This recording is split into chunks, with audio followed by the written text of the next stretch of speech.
Kuna story hapa, niko na habari kidogo ambayo inawahusu wanarunyas kwa maana ya Simba Sports Club. Lakini kabla sijakupa dondoo hizi kidogo, ningependa ubonyeze hilo neno limeandikwa subscribe. Bonyeza hilo neno limeandikwa subscribe, pia ulike na kushare ili na wengine waweze kupata taarifa hii.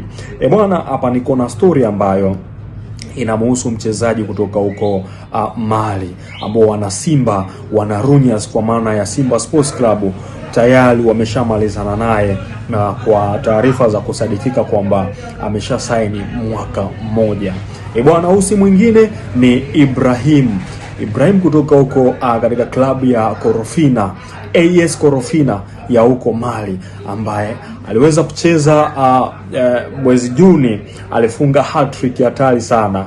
Yes, ambapo walicheza na timu moja inaitwa Afrique ni timu ambayo iliweza kuwafunga Korofina mabao 5, lakini katika mchezo huo yeye Ibrahim alifunga hat-trick kwa maana ya magoli 3. Japokuwa mchezo huo walipoteza, sasa inavyoonekana mchezaji ni mzuri sana Ibrahim. Kwa wana Simba wanarunyasi wamechoka na unyonge, wanataka sasa kuonyesha umwamba ni barana. Ukiangalia wameachia tiza yao, na ile tiza wametumia muda mrefu sana kuweza kuishuti huko Mtwara.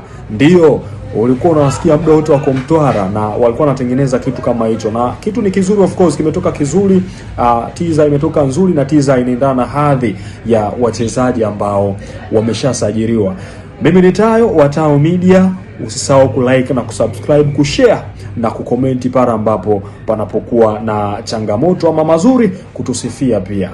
Asante.